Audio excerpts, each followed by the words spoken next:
Oke, selamat datang kembali dalam pembahasan soal fisika. Nah, di sini semuanya sudah mencoba kan ya, dari nomor 1 sampai nomor 15. Nah, sekarang kita coba lihat dulu nih untuk yang nomor 1. Dari soal, jika A, B, dan C semuanya adalah hasil pengukuran massa, di antara berikut yang tidak mungkin dilakukan secara konsep dimensi adalah. Nah, di sini yang perlu kita ingat bahwa di sini A, B, C adalah pengukuran massa. Ingat, kalau kita berurusan dengan dimensi, berarti kita harus ingat tentang 7 besaran pokok. Apa saja? Yaitu massa, panjang, waktu, suhu, intensitas cahaya,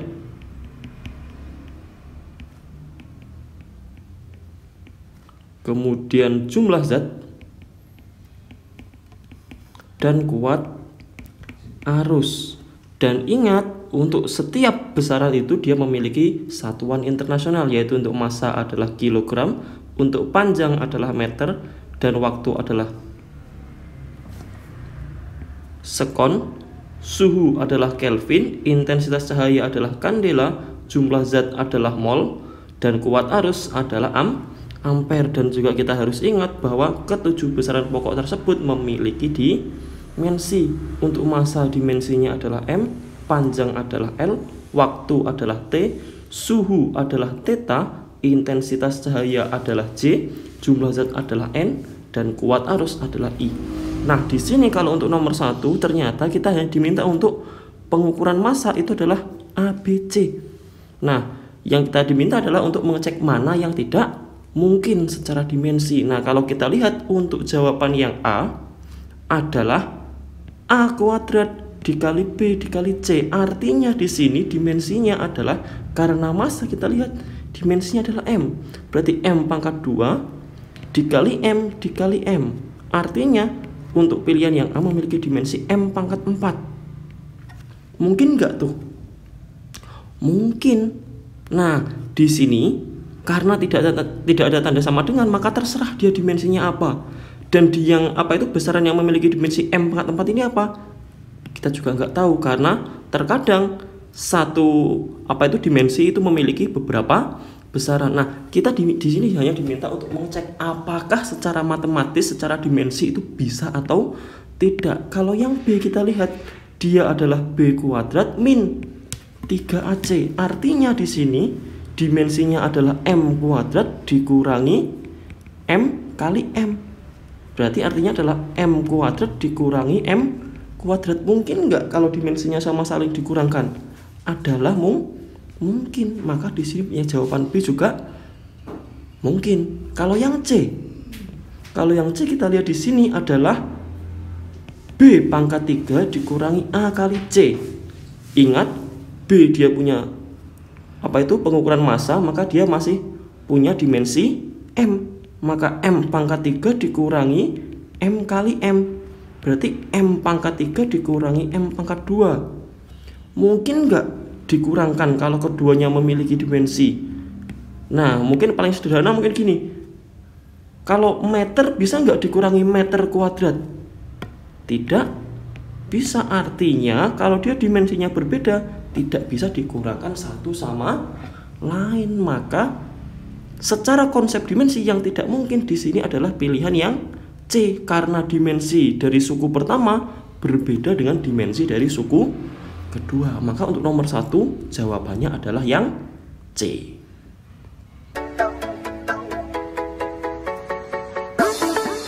Oke, kita lanjutkan dengan yang nomor 2 sekarang. Nah, di soal kita lihat di sini adalah manakah dari pernyataan berikut yang tidak benar mengenai bola yang dilemparkan dari permukaan tanah dengan sudut tertentu terhadap tanah dengan hambatan udara diabaikan. Gimana? Artinya di sini kalau benda dilemparkan dari permukaan tanah dengan sudut tertentu, maka dia merupakan gerak apa? Ya, tidak lain tidak bukan adalah kalau kita punya permukaan tanah, dia dilontarkan dengan sudut awal tertentu, dia tidak lain tidak bukan adalah gerak parabola. Ingat, kalau gerak parabola adalah gabungan dari dua gerak, yaitu di sumbu X dia merupakan GLB dan di sumbu Y dia adalah GLBB. Kenapa di sumbu Y dia GLBB? Karena ingat, benda yang ada di permukaan bumi akan selalu dipengaruhi oleh percepatan gravitasi, dan di sini harus digarisbawahi dan jangan lupa arah percepatan gravitasi selalu ke arah bawah. Sekarang kita cek nih, pernyataan mana yang benar, mana yang salah. Yang A, kecepatan horizontal selalu konstan, benar atau salah? Ingat tadi horizontal tidak lain tidak bukan adalah sumbu X. Di sumbu X dia adalah GLB, gerak lurus beraturan, artinya V-nya adalah konstan. Maka pernyataan yang A adalah benar. Yang B kita lihat sekarang. Percepatan vertikal mengarah ke atas selama setengah pertama dari peluncuran dan mengarah ke bawah setelah setengah dari peluncuran. Nah, mungkin bisa ditandai ya. Setengah dari peluncuran mungkin tanya gini. Sebelum titik tertinggi, ini adalah setengah awal. Dan setelah titik tertinggi dia adalah setengah akhir. Ingat, kalau di sumbu Y dia geraknya gerak apa? Gerak lurus berubah beraturan. Dia dipengaruhi oleh percepatan gravitasi. Ingat, percepatan gravitasi kemana tadi arahnya? Adalah selalu ke arah bawah. Maka untuk pernyataan B benar atau salah? Adalah salah. Di sini disebutkan bahwa percepatan vertikal mengarah ke atas selama setengah pertama. Salah. Percepatan gravitasi selalu ke arah bawah. Maka di sini yang B adalah salah. Maka pernyataan tidak benar adalah jawaban yang B. Kalau untuk yang C, benar atau salah? Percepatan horizontal bernilai 0, benar karena V-nya adalah konstan. Percepatan vertikal bernilai 10 meter per sekon kuadrat, benar karena dia adalah sama dengan percepatan gravitasi. Yang E, waktu dari peluncuran dapat dicari dengan jarak horizontal dibagi kecepatan horizontal. Ini juga benar. Katakanlah kalau di sini dia menempuh jarak X, karena dia adalah GLB, maka X sama dengan kecepatan di sumbu X dikali T. Berarti bisa terjawab. Maka untuk nomor 2 jawaban yang benar adalah jawaban yang B. Bagaimana? Sudah cukup jelas? Oke, sekarang kita masuk ke nomor 3. Di sini kita lihat soalnya. Untuk nomor 3, sebuah batu bermassa 1 kg dan berat 10 Newton jatuh melalui udara. Hambatan udara yang bekerja pada batu adalah 2 Newton. Berapa percepatan batu? Nah, di sini dari pertanyaannya kita sudah tahu bahwa ternyata ada hubungan dengan percepatan. Maka yang berlaku adalah hukum Newton kedua, di mana sigma F sama dengan M kali A. Kalau kita berurusan dengan gaya, cara paling mudah adalah dengan digambar. Jangan terlalu pede, gambar aja biar lebih yakin seperti itu. Nah, dan di gambar kalian tuliskan apa saja yang diketahui. Ternyata di sini masanya adalah 1 kg. Kemudian dia punya gaya berat yang arahnya ke bawah kan ya. Gaya beratnya sama dengan 10 Newton. Dan karena ada gaya gesek udara, dia berlawan dengan arah gerak. Kalau jatuh pasti arahnya ke bawah, maka gaya geseknya ke arah atas. Maka untuk penyelesaiannya di sini langsung saja. Sigma F sama dengan M kali A. Gayanya bekerja ada gaya gesek positif ke atas dikurangi dengan gaya berat ke bawah, yaitu dikurangi gaya berat sama dengan M kali A. Karena yang ditanyakan percepatan, maka M kali A sama dengan F min W. Maka biasanya percepatan sama dengan F min W per M. Gaya geseknya sebesar 2 Newton, gaya beratnya sebesar 10, dan masanya adalah 1. Maka sama dengan negatif 8 per 1, atau sama dengan negatif 8 meter per sekon kuadrat. Nah, maka sudah kelihatan kan jawaban yang benar adalah jawaban yang D. Nah, di sini perlu berhati-hati memang.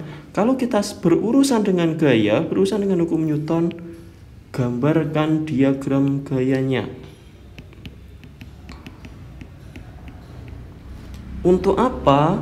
Untuk menghindari keraguan dan juga kesalahan ketika kalian dalam kondisi mengerjakan soal, karena pasti memiliki tekanan mental yang tinggi seperti itu. Tuliskan saja biar nanti kalau untuk mengkoreksi juga lebih cepat, lebih mudah seperti itu. Oke, gimana untuk nomor 3 paham? Oke, sekarang kita masuk ke nomor 4. Grafik di samping menunjukkan hubungan antara gaya terhadap waktu. Nah, di sini agar enggak mungkin untuk memudahkan, di sini harus diingat ya. Di sini ternyata grafiknya adalah hubungan tentang gaya dan waktu terhadap bekerja pada sebuah benda yang memiliki massa 5 kg yang memiliki kecepatan 2 meter per sekon ke arah kiri pada saat T sama dengan 0. Grafik yang tepat menggambarkan kecepatan benda terhadap waktu adalah. Di sini kita diminta untuk menentukan bagaimana sih grafik kecepatan benda terhadap waktu. Kita lihat, oh ternyata di kelima pilihan A, B, C, D, dan E semua grafiknya sudah menunjukkan grafik yang sama, yaitu grafik kecepatan terhadap waktu. Tapi kita harus bisa menentukan bagaimana sih kondisi awalnya, kemudian apakah dia berubahnya positif atau negatif. Nah, kita cari informasinya dari soalnya. Nah, karena di sini di grafik semuanya adalah T dari 0, maka kita harus cari berapa sih kecepatan awal dari benda. Kita baca lagi soalnya. Grafik di samping menunjukkan hubungan antara gaya terhadap waktu yang bekerja pada sebuah benda bermassa 5 kg yang memiliki kecepatan 2 meter per sekon. Oh, ternyata awalnya 2 meter per sekon. Maka ada berapa jawaban yang mungkin? Oh, kalau yang A mungkin enggak? Oh mungkin, jawab awalnya kecepatannya adalah 2. Yang B mungkin enggak? Oh tidak, karena awalnya dia 0. Yang C mungkin enggak? Juga tidak mungkin, awalnya 0. Yang D mungkin enggak? Angkanya sih 2, tapi dia di sini negatif. Mungkin simpan aja wes. Kalau untuk yang E mungkin enggak? Oh mungkin, angkanya 2. Kemudian kita lanjutkan. Ternyata tapi kecepatan 2 meter per sekon ke arah kiri pada saat T sama dengan 0. Artinya dia benar kecepatannya 2, tapi kita di sini harus teliti bahwa dia ke arah kiri. Nah, untuk yang umum ke arah kanan dia positif, ke arah kiri dia negatif. Yang ke arah atas dia positif, yang ke arah bawah dia negatif. Maka artinya kalau dia kecepatan 2 meter per sekon ke arah kiri pada saat T sama dengan 0, berarti saat T sama dengan 0 arah kecepatan adalah ke arah kiri dan besarnya 2. Artinya kecepatannya bernilai positif atau negatif? Kecepatannya adalah bernilai negatif. Kalau yang A, oh dia nilainya positif, salah. Yang D dia nilainya negatif, yang E nilainya positif, salah. Maka dengan cara cepat seperti ini kita bawa tahu jawaban untuk nomor 4 adalah yang D, karena kecepatan awal benda, yaitu di sini ditekankan pada ini bahwa T sama dengan 0. Ini bisa juga dibaca sebagai kata lain untuk awal, ke 2 meter per sekon ke arah kiri, maka kecepatannya ini negatif seperti itu. Gimana untuk nomor 4 paham?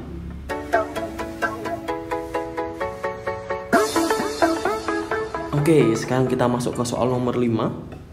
Nah, untuk nomor 5, perhatikan gambar berikut. Ada gambar lagi. Oke. Nah, perhatikan gambar berikut. Di situ ada batang AB yang diikat dengan tali dengan sudut 30 derajat dan ada balok di situ. Nah, di soal disebutkan bahwa pada tengah-tengah batang AB digantungkan sebuah balok bermassa 8 kg. Oh, ternyata di sini massanya adalah sama dengan 8 kg. Pertanyaannya di sini adalah besarnya tegangan tali yang terjadi bila massa batang diabaikan. Oh, ternyata dianggap di sini batangnya tidak bermassa, M-nya sama dengan 0, dan yang ditanyakan adalah besar tegangan tali. Maka di sini konsep yang digunakan adalah konsep kesetimbangan. Nah, kalau dia seperti ini kita pakai logika. Kalau seumpama talinya saya putus nih, apa yang terjadi? Batangnya akan bergerak ke arah bawah ya kan?